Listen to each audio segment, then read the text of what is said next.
भाई मनोज जी, आज के इस सम्मान समारोह में, बधाई समारोह में उपस्थित एनसीआरएस के कार्यकारी महासचिव श्री अखिलेश राठौर जी, मंडल मंत्री भाई चंदन जी, कोषाध्यक्ष श्री राकेश चौधरी जी, सहायक मंडल मंत्री श्री रामाराव जी, दिवाकर शुक्ला जी, उपस्थित महिला शक्ति, प्रयागराज आरएसओ शाखा के सम्मानित पदाधिकारीगण और इस कार्यक्रम के संयोजक एनसीआरएस के नवनियुक्त शाखा मंत्री भाई मनोज जी, उनके सहयोगी साथी, उनके प्रतिनिधिगण एवं डीडीयू के इस लॉबी में उपस्थित परिचालन विभाग के सहायक चालक एवं हमारे गार्ड साथी, तकनीकी विभागों के उपस्थित साथी, आप सभी लोगों का प्रयागराज मंडल एनसीआरएस के तरफ से इस कार्यक्रम को सफल तरीके से संयोजन करने एवं संचालित करने के लिए बहुत बहुत बधाई, बहुत बहुत शुभकामनाएं। मित्रों, एक बढ़िया आगाज आप लोगों ने किया है और बहुत अच्छा लगा था। मित्रों, कहा जाता है, एक कहावत है, मैं बताऊं कि पुत्र के जो पांव होते हैं, बच्चे के जो पांव होते हैं, वो पालने में ही दिखाई देने लगते हैं। मैं बात कर रहा हूं मनोज जी के ऊपर। 37 साल का मेरा भी ट्रेड यूनियन का अनुभव है। मनोज जी काफी दिनों तक कानपुर में एक पदाधिकारी के रूप में कार्य कर चुके हैं वहां पे। और कानपुर ऐसी धरती है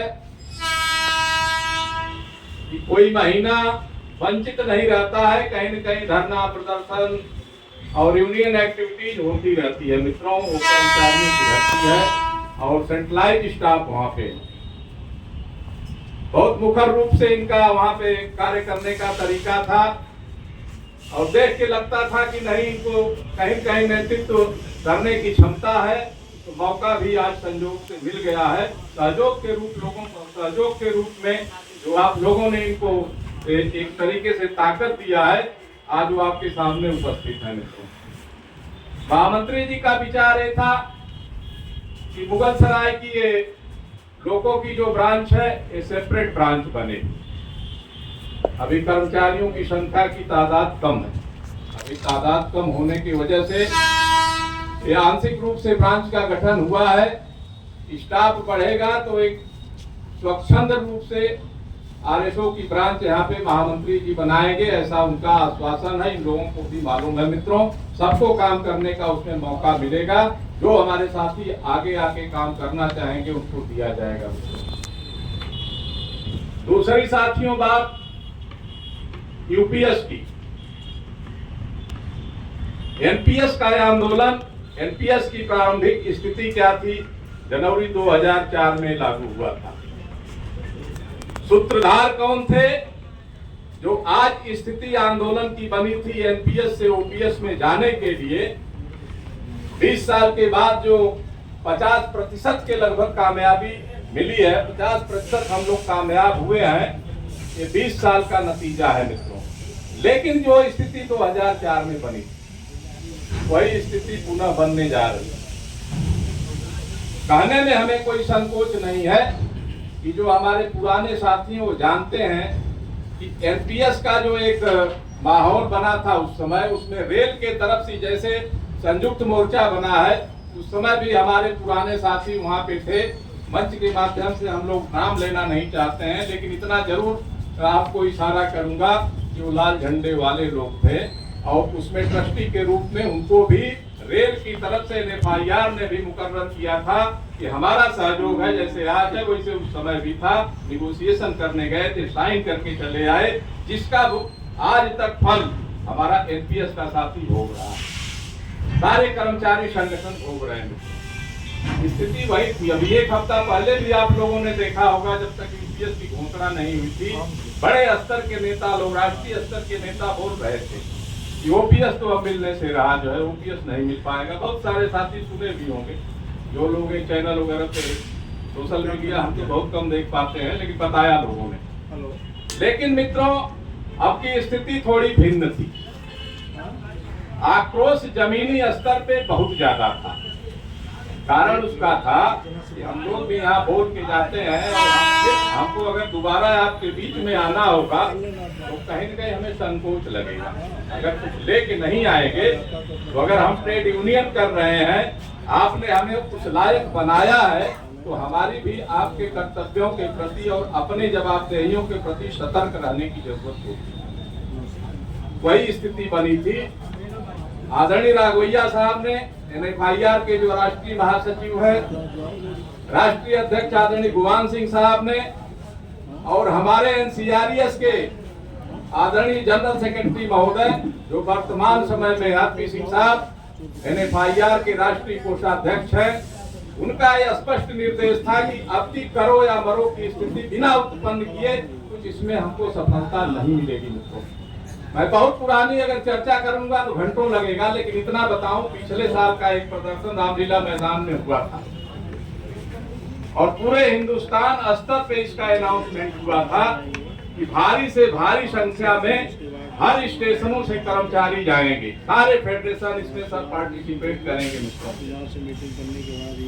अभी मंडल मंत्री जी ने अपने उद्बोधन में कहा, थोड़ा सा भावना में ज्यादा बोल गए थे, मैं उससे थोड़ा सा एक बात कहूंगा कि महामंत्री जी का स्पष्ट निर्देश था, NCRES के महामंत्री आदरणीय सिंह साहब का यह स्पष्ट निर्देश था कि प्रयागराज मंडल, झांसी मंडल और आगरा मंडल, तीनों मंडलों के मंडल मंत्री अपने अपने DRM ऑफिस पे पूरी ताकत के साथ प्रदर्शन करेंगे कर्मचारियों को, और तीनों मंडलों के मंडल अध्यक्ष कर्मचारियों को लेकर के हमारे साथ दिल्ली रामलीला मैदान चलेंगे। प्रयागराज में स्थिति थी कि प्रयागराज की ब्रांचें मंडल मंत्री के नेतृत्व में मंडल रेल प्रबंधक कार्यालय ने और शहर में प्रदर्शन किया। फतेहपुर तक का हम लोगों ने एक तरीके से डिवाइडेशन कर लिया था कि फतेहपुर तक के लोग DRM ऑफिस में आके प्रदर्शन मंडल मंत्री के साथ करेंगे, और कानपुर से लेकर के मित्रों बारीपत तक, दादरी तक की ब्रांच, कानपुर की हमारी सारी ब्रांचें, इटावा की ब्रांच, मैनपुरी सिकोहाबाद की ब्रांच, टुंडला की ब्रांचें, अलीगढ़ की ब्रांच, दादरी की ब्रांच, सारी ब्रांचें लेके हम लोग जो है दिल्ली में गए थे रामलीला मैदान।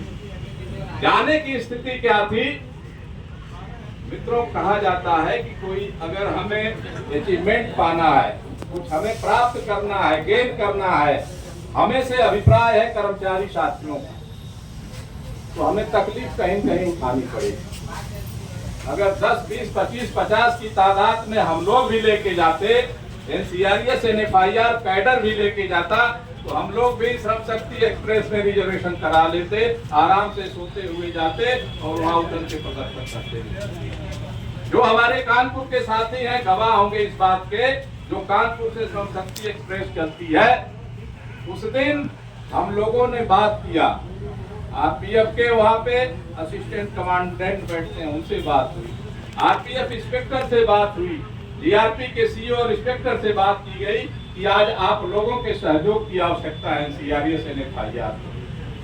वजह पूछने पे बताया गया कि गाड़ी जब लगती है तो फोर्स खड़ी हो जाती है और अनथराइज तरीके से लोगों को अंदर जाने नहीं दिया जाता है। तो आज हम लोगों की प्लानिंग ये है कि रामलीला मैदान में हजारों की तादाद में कानपुर का कर्मचारी जाएगा, रेलवे का छुट्टी लेकर के जाएगा। वॉशिंग लाइन में गाड़ी का गेट हम लोग खुलवा लेंगे, लेकिन फोर्स के तरफ से कोई विरोध नहीं होना चाहिए, उस पे बैनर बंधेगा। सारे तरफ से सहयोग मिला मित्रों, ये हुआ फोर्स के तरफ से, प्रशासन के तरफ से कि भाई इसका लाभ हम लोगों को भी मिलेगा, अगर कुछ उपलब्धि होगी तो हम लोग भी उसमें आते हैं। आप बैनर बंधवा दीजिएगा गाड़ी पे, जिस कोच में आपके लोग रहेंगे जनरल कोच में, उसमें बैनर बंधा रहेगा तो हमारी फोर्स नहीं जाएगी। आगे पीछे दोनों तरफ जनरल कंपार्टमेंट में मित्रों कानपुर के हर शाखाओं से कम जिस ब्रांच से गया होगा तो 1 सैकड़ा से कम नहीं गया होगा। मैं तो इलेक्ट्रिक लोको शेड में हूँ। दूसरे दिन इंजन कम लिए गए थे इंस्पेक्शन के लिए, जो प्रदर्शन वहां पे कराया गया। आलोचना का मंच नहीं है मित्रों, लेकिन बताना चाहिए, इसलिए बताना चाहिए कि लोकतंत्र के आप लोग जज। दूसरे भी साथी गए थे, उसी गाड़ी से गए थे, साथ में गए थे, लेकिन सबका रिजर्वेशन था, सबका रिजर्वेशन था। कितने तादाद में गए होंगे आकलन स्वयं करिएगा आप लोग। मैं कोई बात बनावटी नहीं कह रहा हूँ, आप भी रेल के हैं, एक स्टेशन से दूसरे स्टेशन तक की खबरें होती हैं। जो आंदोलन का वहाँ स्वरूप था, जो रेल कर्मचारी भारत के कोने कोने से FIR NCRES का कैडर आया था मित्रों, सरकार को इतनी फोर्स लगी थी दिल्ली स्टेशन से उतरते ही कि लग रहा था जैसे कि छावनी में तब्दील हो गया रामलीला मैदान। प्रभाव पड़ा था कहीं न कहीं, प्रभाव इसका दिखाई भी दिया और बाकी कसर पूरी कर दिया लोकसभा के चुनाव में। लोकसभा के चुनाव में जो भारतीय जनता पार्टी का एक नारा था कि अब की बार 400 पार, ऐसा पब्लिक ने कर दिया। इस तरह की स्थिति बन गई कि माननीय प्रधानमंत्री महोदय को भी ये सोचना पड़ा कि कहां की हम सोच रहे थे, कहां ले आके जनता ने पटक दिया। अभी भी संभल जाए, अभी भी रेल कर्मचारी, केंद्रीय कर्मचारी, सरकारी कर्मचारियों के बारे में सोचें, नहीं तो 1+10 की बात होने लगी थी कि एक अगर सरकारी कर्मचारी है तो उसके कम से कम 10 मिलने जुलने वाले समाज में होंगे। ये नुकसान होगा, ये नुकसान होगा मित्रों। और परिणाम जो उपलब्धि हुई है, मैं कहता हूं कि पूर्णतः तो नहीं हुई है। लोग फेसबुक और व्हाट्सएप के माध्यम से बोल रहे हैं कि मान्यता प्राप्त यूनियनों के लोग गुमराह कर रहे हैं। हम उनसे भी ये कहना चाहते हैं कि व्हाट्सएप फेसबुक से हटके शारीरिक रूप से आइए, संवाद करिए, विचारों का आदान प्रदान करिए, मैदान में आइए। NCRES FIR नहीं कह रहा है कि हमें पूर्ण उपलब्धि मिल गई, इतना जरूर कह रहा है। हमारे शीर्ष नेतृत्व के नेता ये कह रहे हैं कि खामियां हैं इसमें, लेकिन उस समय बुद्धिमानी ये नहीं थी जिस टेबल नेगोशिएशन में निर्णय हुआ कि जो मिल रहा है उसको भी हम इनकार करते हैं। गारंटी पेंशन के रूप में हमें कुछ तो मिला है, 10,000 तो गारंटी पेंशन का एक मुकर्रर हुआ है। आगे हमने कहा सहमति दे दिया है, किस स्टैंप पे FIR ने लिख के दे दिया है कि आगे हमारी आंदोलन नहीं होंगे, हम आवाज नहीं उठाएंगे। मित्रों, जिस तरीके से, जिस बुलंदी से OPS की लड़ाई आंदोलन के लिए चल रही थी, बातें चल रही थी, आदरणीय RP सिंह साहब का यह आह्वान है, राघवैया साहब का यह आह्वान है कि उसी बुलंदी के साथ OPS के लिए आवाज बुलंद FIR करेगा। और जब तक पूरी रूप से OPS लागू नहीं हो जाएगी, FIR NCRES हाथ पे हाथ रख के बैठेगा। मित्रों, ये हम कह रहे हैं, हमारे लोग कह रहे हैं, हमारा कैडर कह रहा है। मित्रों, FIR NCRES कहीं शांत नहीं बैठा है। जो उपलब्धि हुई है उस उपलब्धि की खुशी जरूर है। खुशी इसलिए है कि मेहनत से अगर कुछ मिलता है तो आप भी उस मेहनत में कहीं न कहीं हमसे ज्यादा हकदार हैं, मेहनत किए हैं, साथ में रहे हैं, कंधा से कंधा मिलाए हैं, धूप गर्मी जाड़ा बरसात आपने भी झेला है, तो इसलिए आपसे ये सब चीजें शेयर की जा रही हैं। आगे जो आंदोलन होगा, जैसी व्यवस्था बनेगी उसको भी किया जाएगा। अन्य बातों की बात है मित्रों, एक वाकया मैं बताऊं आपसे, क्योंकि RSO से रिलेटेड हो रही हैं मीटिंगें, तो RSO में एक कुछ चर्चाएं होनी चाहिए। अभी पिछले साल अक्टूबर महीने में एक दुर्घटना हुई थी, हमारे जो साथी कानपुर से आए हैं, चर्चा हुई होगी, एक सहायक लोको चालक की आकस्मिक मौत हो गई थी रोड एक्सीडेंट में, रामा देवी चौराहे से थोड़ा सा बगल में। और मित्रों, स्थिति उत्पन्न हो गई थी कि न्यू कानपुर से जो आने जाने की व्यवस्था, नई जो लाबी बनी है वहाँ पे कोई व्यवस्था सुविधा के लिए न होना, ये सारे कारक ऐसे बन गए कि हमारे चालक भाइयों का आक्रोश बहुत ज्यादा हो गया। और उसी दरमियान इस तरह से मौत होना और आग में घी डालने का काम किया। कोई भी होगा, स्वाभाविक प्रक्रिया है। अगर कुछ इस तरह से अनहोनी होती है हमारे साथी के साथ तो आक्रोश होना स्वाभाविक है मित्रों। उस आक्रोश के समय अगर कोई अधिकारी आता है तो कोपभाजन का शिकार जरूर होता है। ये मानी हुई बात है, मानव प्रवृत्ति है। वही हुआ, लोकल अधिकारी लोग आए काशीराम चिकित्सालय में, उनके साथ भी धक्का मुक्की हुई। बहुत सारे इस तरह से कर्मचारियों ने किया। जानकारी हम लोगों को भी हुई, ड्राइवर लॉबी पे वहां आते आते स्टाफ वहां से आ गया था लाइन पे, और शताब्दी 45 मिनट की ट्रेन हुई। हमें लगने लगा था, मैं था वहां पे मंडल अध्यक्ष होने के नाते मेरी भूमिका थी, इसलिए कि पहले के कई आंदोलन मैं देख चुका था मित्रों, पुराने आंदोलनों को, कि जब कानपुर सेंट्रल पे कई बार ऐसा हुआ, लाठीचार्ज तक हो चुकी थी आंदोलनों के दरमियान। सीआरपी ने किया, आरपीएफ ने किया, सिविल फोर्स ने भी किया। इस तरह की घटनाएं हो गई थी और ले दे के यही बात आती थी कि यूनियन वाले मरवा दिए। यूनियन वाले नहीं रहते बवाल नहीं होता मित्रों। मैंने डीआरएम महोदय को फोन किया कि ये स्थिति है, अपने अधिकारियों को भेजिए इसको कंट्रोल करने के लिए। पब्लिक यहाँ पे काफी जो है आक्रोशित है। डीआरएम महोदय के शब्द थे कि वहाँ के कर्मचारी अधिकारियों को बहुत अपमानित कर रहे हैं, बेइज्जत कर रहे हैं, अधिकारी को जाने की स्थिति नहीं है, आप लोग संभालिए इसको। का जो घटना हुई कैसे संभलेगी, आप लोग जिम्मेदार अधिकारी हैं, इस पे आप लोग निगाह रखिए, देखिए। बोले गाड़ी 45 मिनट से खड़ी है, रेलवे बोर्ड की गाड़ी है, जिम्मेदारी मैं कब तक संभाल पाऊंगा इसको, आप लोग देखिए, गाड़ी को चलवाने का काम करिए मित्रों। वहां जब मैं गया तो स्थिति ये थी कि ड्राइवर साथी थे, आक्रोशित थे।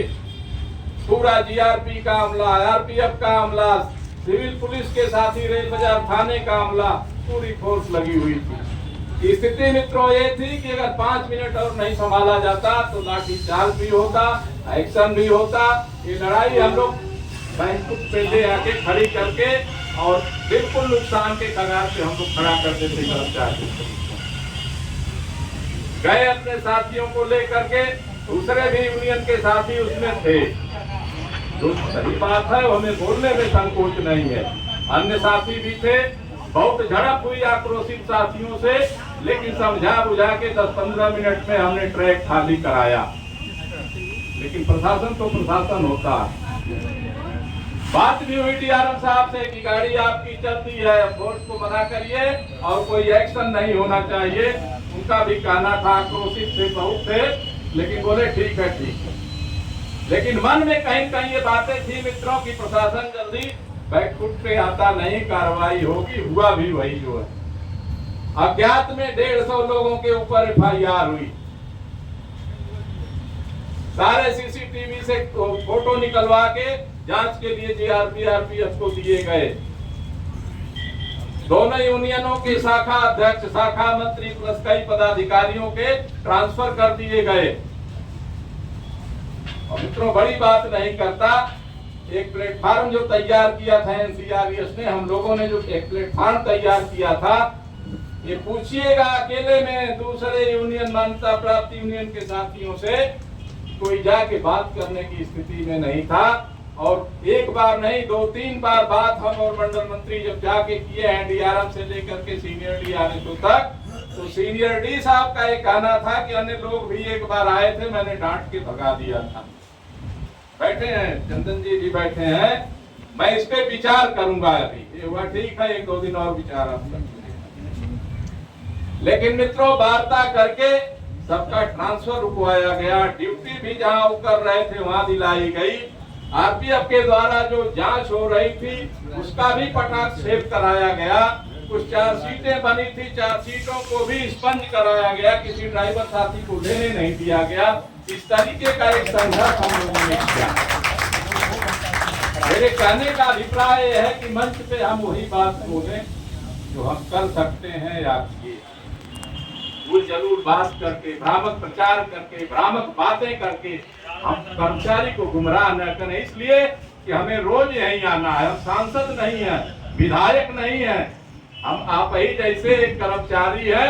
और आपने चुनाव में वो शक्ति दिया है कि आज हम आपके अधिकार सम्मान के लिए इस मंच पे खड़े होकर आपकी बातों को उठाते हैं। तो हम तो अपनी जिम्मेदारी सीआरपीएफ के लोग, एफआईआर के लोग समझ रहे हैं मित्रों। अन्य साथियों को सद्बुद्धि भगवान दे। अभी आएंगे लोग, तमाम बातें करेंगे। 74 का स्ट्राइक हमने किया, 87 में हमने लाल झंडे ने किया।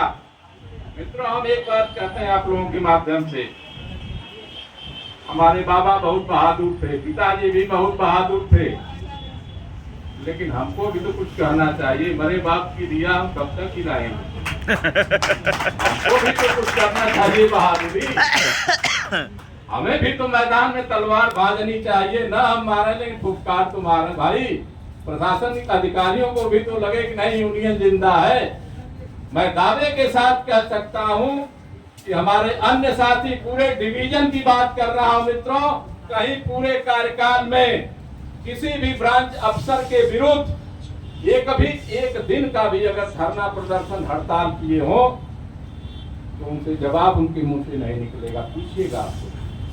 हम तो इसलिए बता रहे हैं कि कानपुर के बारे में या प्रयागराज के बारे में या टुंडला के बारे में जो पूछे मैं बता सकता हूँ। मैं तो कानपुर के बारे में कह रहा हूँ, मेरी रोजी रोटी चलती है। कोई महीना बाकी नहीं रहता है कि किसी ब्रांच अफसर के यहाँ न मीटिंग न हो या उसका मुर्दाबाद न हो। तो आज की भी बात बता रहा हूँ। अभी परसों मीटिंग सीनियर डीटीएमएस रजत प्रताप सिंह जी हैं, उनके विरुद्ध हुआ है। एक एसएससी साथी के साथ अपमानित बातें कर रहे थे। विजिलेंस को फोन किए थे कि वो आके इसकी फाइल और मैं दे रहा हूँ, ले जाओ जांच करो इसकी। जो डिप्रेशन में चला गया था वो सुपरवाइजर, 2 दिन घेराव करवा चुके हैं। कल उनका फोन आया था कि आइए बैठ के बात करते हैं। हमने कहा था मैं बाहर हूँ, 3 दिन के बाद आपसे मिल पाऊंगा। बोले आप बैठेंगे तो खत्म हो जाए। हमने कहा मैं भी समझ रहा हूँ, आप कोऑपरेट करेंगे, लेकिन आज आने के बाद, आज उस एसएससी का फोन आया था कि बुलाए थे, बहुत बढ़िया से बात कर रहे थे। ये आपकी ताकत है, ये आपकी ताकत है मित्रों। बताना इसलिए चाहता हूँ कि चुनाव आ रहा है 12, 13, 14 नवंबर 2024 में संभावना बन रही है चुनाव की। अन्य लोग भी आएंगे, अन्य लोग भी आपके बीच में आएंगे। प्रयागराज बहुत बड़ा डिवीजन है, एक छोर इधर है तो एक छोर दादरी माली तक है मित्रों। कानपुर में अभी ये आदेश हुआ था प्रयागराज मंडल के, पूरे भारतीय रेलवे ने, एफआईआर ने भी किया था, दूसरे संगठनों ने किया था। 8 तारीख से 8 जनवरी 2024 से लेकर के और 11 जनवरी 2024 तक भूख हड़ताल का कार्यक्रम रखा था इनकी ओपीएस की बहाली के लिए। मैं बता इसलिए रहा हूं कि हमारे महामंत्री एनसीआरएस के महामंत्री जी का निर्देश हुआ था कि सारे शहरों के मुख्य स्थानों पे, प्रयागराज में प्रयागराज स्टेशन सेंटर के बाहर जहाँ पे पब्लिक की आवाजाही है, कानपुर सेंट्रल में ड्राइवर लॉबी पे, टुंडला में ड्राइवर लॉबी पे 8 से 11 तारीख तक भूख हड़ताल का कार्यक्रम होगा। अपनी अपनी रिपोर्ट देनी होगी, कैसे करोगे वो प्रोग्राम देना होगा।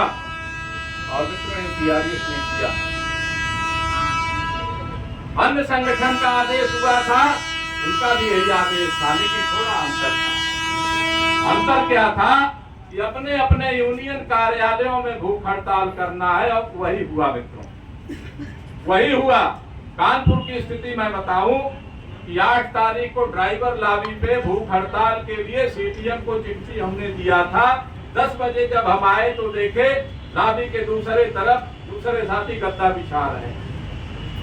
ब्रांच सेक्रेटरी में आरएनपी सिंह है, मैंने पूछा कि भैया ये तो बात हुई थी, ये लोग तो कह रहे थे कि हम लोग कार्यालय पे करेंगे।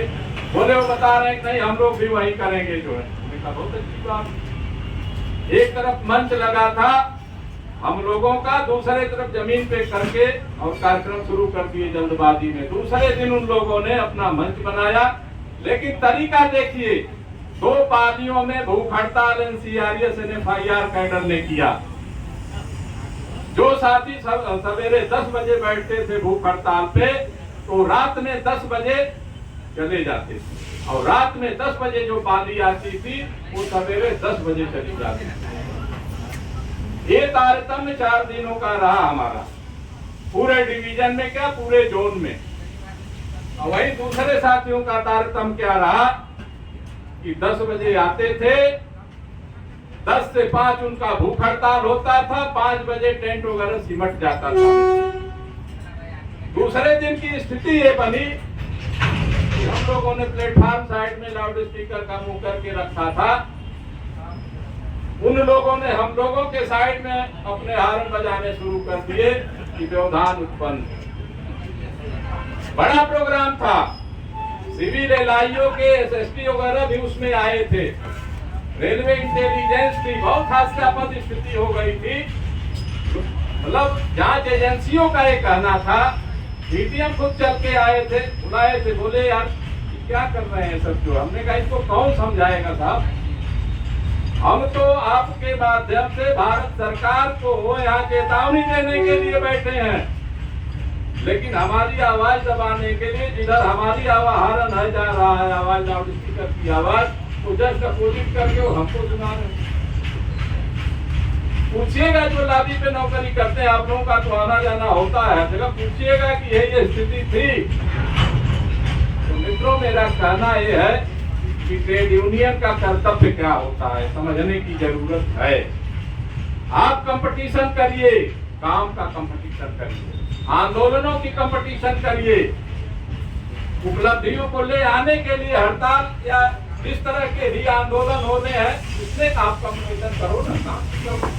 अगर किसी से बड़ा होना है तो दिखा करके तो आप बड़ा नहीं हो पाओगे।